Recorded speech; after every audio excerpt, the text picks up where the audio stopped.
Bismillahirrahmanirrahim. Alhamdulillah wa dewe masih diberi nikmat, diberi kesehatan, saged ngaji bareng-bareng, mugi-mugi manfaat barokah fid dini wad dunya wal akhirah. Bismillahirrahmanirrahim. Faslun utawi kikono fasal suci. Takbire fasal tahrumu. Haram apa as-sholatu salat. Allati laisa kang ora ana laha maring salat apa sababun apa sebab. Sifate sabab mutaqaddimun kang dingini. Wala muqarinun lan sebab kang barengi. Oleh haram salat iki mau ning pirang wektu fi khamsati auqatin ing dalem 5 pira-pira wektu. Jadi hukumnya haram salat, melakukan salat yang tidak mempunyai sebab terdahulu ataupun sebab yang bersamaan pada 5 waktu. Jadi dalam 5 waktu iki seseorang melakukan sholat yang di situ sholatnya tidak punya sebab yang mendahului atau sebab yang bersamaan dengan sholat itu, niku hukumnya tidak boleh. Nah niki memang ada perkhilafan, perbedaan pendapat. Sebagian ulama ada yang mengatakan hukumnya tidak mencapai haram, tapi hanya sekedar makruh tanzih. Ada ulama yang mengatakan haram. Nek dalam kitab Safinah niku memang hukumnya haram. Tapi nantinya ada perbedaan pendapat. Ulama ada yang mengatakan makruh tanzih. Nah, dalam sholat iki yang diharamkan hanya pada 5 waktu iki. Selain 5 waktu enggak masalah. Sing pertama indatulu isyamsi ing dalam nalikane metune srengenge. Sampai kapan? Hatta tartafi'ah sehingga munggah apa syams. Oleh munggah kira-kira kapan? Qadra rumhin kelawan sak kira-kirane sak penombak. Jadi pertama seseorang ini memang ketika nantinya pada waktu keluarnya matahari terbit nyampe matahari ki naik kira-kira sak penombak. Nah, niku memang diharamkan melakukan sholat. Diharamkan melakukan sholat, tapi sholat yang tidak punya sebab mendahului atau sebab yang bersamaan. Contohnya sholat sunnah mutlak utawa atau memang di situ sholatnya punya sebab yang akhir. Contohnya misalkan sholat istikharah. Sholat istikharah niku sholatnya dhisik, sholatnya dahulu lagi sebabnya akhir. Dan niku sholat yang tidak diperbolehkan dalam waktu iki mau. Nah, jadi ketika seseorang kok sholat sunnah mutlak, waktunya misalkan ketika matahari baru terbit. Nah, nyampe kira-kira waktu sak penombak, matahari naik kira-kira 1 penombak, yaitu waktu duha. Dan niku yang tidak boleh. Jadi misalkan kok sudah masuk waktu duha, nah, sudah ada 1 penombak matahari kira-kira, niku sudah boleh melakukan sholat. Boleh. Nah, jadi misalkan kok sampean pengen ngerti waktu duha iki kapan, lah iku bisa dibuka di tanggalan. Memang dalam tanggalanku biasanya ada waktu-waktu sholat, salah satunya waktu duha. Nah, ketika sudah masuk waktu duha tidak masalah melakukan sholat sunnah mutlak, monggo, istikharah monggo, terserah. Yang kedua, wa indal istiwa ilan ing dalam nalikane waktu istiwa. Waktu istiwa iku jejege srengenge, dadi matahari di tengah-tengah. Fi ghairi yaumil jum'ati ing dalam sakliyane dina Jumat. Sampai kapan? Hatta tazula sehingga lingsir, bergeser apa matahari, apa syams. Jadi yang kedua niku ketika matahari di tengah-tengah langit, istiwa, matahari di tengah-tengah langit, nyampe matahari bergeser sedikit ke arah barat. Nah niku masuk waktu duhur. Jadi jam 12 istiwa bukan WIB.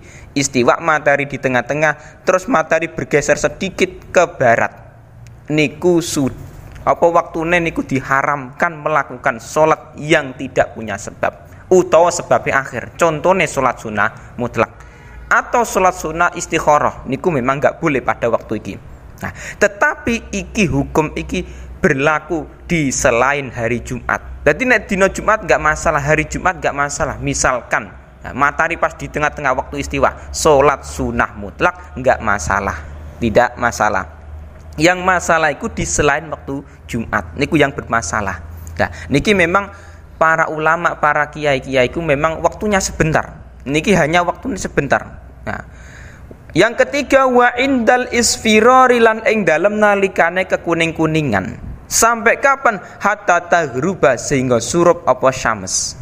Jadi yang ketiga waktu yang diharamkan iki ketika matahari di langit ki kekuning-kuningan. Jadi langit iki mau ada warna kuning-kuning di langit. Nah, niku biasanya sore. Nah, sampai matahari tenggelam niku diharamkan melakukan sholat yang tidak punya sebab atau sholat yang punya sebab tapi mutaakhir, sebab ini yang akhir. Contohnya sholat sunnah istikharah niku memang nggak boleh. Nah, sing keempat wa ba'da sholati subhi lan ing dalem nalikane sholat subuh. Nah, jadi setelah lan ing dalem sause wa ba'da sholati subhi lan ing dalem sause sholat subuh hatta tatlu sehingga metu apa syamsu srengenge. Yang keempat iku setelah melakukan sholat subuh sampai keluarnya matahari niku diharamkan memang. Jadi memang dalam waktu setelah subuh keharaman dia melakukan sholat sunnah yang tidak punya sebab atau punya sebab tapi akhir. Contohnya sholat sunnah istikharah. Nah, niku memang keharamannya setelah subuh iku nek sudah melakukan sholat subuh. Nek belum melakukan sholat subuh nggak masalah. Nah, yang diharamkan itu memang ketika dia sudah melakukan sholat subuh. Nah, ini penting. Nah, ketika nantinya seseorang kok belum sholat subuh, terus sholat sunnah mutlak, lagi sholat asar, lagi sholat subuh, niku nggak masalah, tidak masalah. Yang menjadi masalah niku, nek dia sudah melakukan sholat subuh, terus melakukan sholat sunnah mutlak, lah niku bermasalah. Wa ba'da sholatil asri lan ing dalem sawise sholat asar sampai kapan hatta taghruba sehingga surup apa syams. Jadi setelah melakukan sholat asar sampai tenggelamnya matahari niku memang tidak diperbolehkan melakukan sholat sunnah yang di situ tidak punya sebab. Contohnya sholat sunnah mutlak atau punya sebab tapi akhir.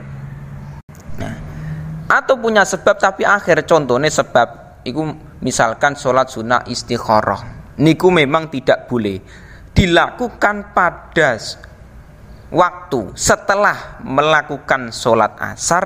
Nah, sampai waktune maghrib, sampai waktune ki mau matahari tenggelam. Jadi nek matahari wis tenggelam wis masuk waktu maghrib nggak masalah melakukan sholat sunnah mutlak, monggo sholat sunnah misalkan istikharah terserah, nggak masalah. Nah, terus pertanyaannya ngeten, ketika seseorang misalkan kan yang diharamkan niku sholat sunnah yang tidak punya sebab, nah, atau sholat sunnah yang punya sebab tapi akhir, contohnya istikharah. Nah, yang menjadi pertanyaan misalkan berarti bisa diambil kesimpulan ketika seseorang ki mau punya tanggungan kondok misalkan, nah, jam 11 siang dia tidur, jam 11 siang dia tidur, terus tangi-tangi bangun tidur jam 4 sore, belum sholat duhur, sholat udhurnya ditinggalkan karena uzur, apa itu? Tidur yang tidak ceroboh,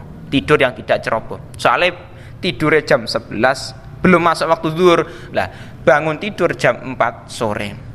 Nah niki kan dia wajib kondok duhur, tetapi ketika dia mengkondok niki waktunya pas asar. Dan niki bagaimana? Niku hukumnya boleh. Misalkan sholat duhur dilakukan sebelum asar, kodok duhur niki, kodok duhur baru sholat asar jam 4 silakan.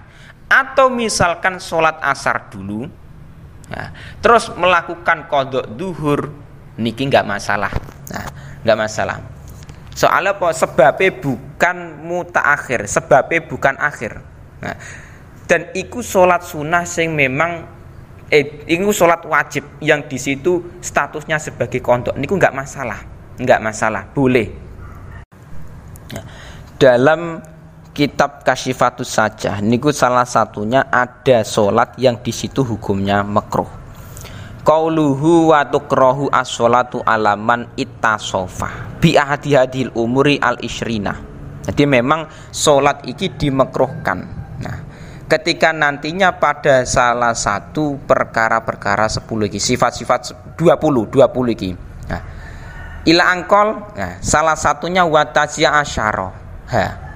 Yang nomor 19. Man fil kanisati wal bai'ah.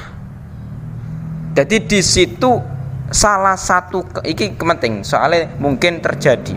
Nah, dalam salah satu kitab Kasyifatus Saja niku memang di situ diterangkan ada sholat yang di situ hukumnya makruh. Salah satunya iku seseorang yang sholat di gereja atau kuil. Bai'ah niku kuil.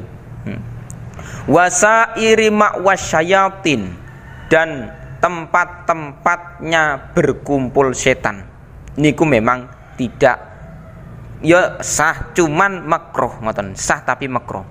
Kama wadi'il khamri wal muksi, niku seperti halnya sholat di tempat-tempat produksi khamr dan tempat transaksi suap. Nah, jadi niki ada salah satu kasus niku ketika seseorang sholat niku kok malah dihukumi makruh. Jadi memang hukum sholat niku beda-beda. Ada yang hukumnya wajib, contohnya sholat duhur, asar, maghrib, isya. Ada yang di situ sholat iki hukumnya sunnah, misalkan sholat sunat duha dan lain-lain. Tapi juga ada sholat yang di situ hukumnya makruh. Tapi makruh iki sebab tempat. Contohnya salah satu iki sholat yang di situ berada di gereja. Sholatnya ya sah, tapi di situ makruh. Soalnya apa? Dia sholatnya ning tempat gereja atau kuil. Nah, atau memang di situ sholat di tempat-tempat produksi khamr, niku memang makruh. Sah tapi makruh. Nah, jadi hukum sholat tetap dia iki mau terkadang itu juga bisa berubah. Niki juga penting.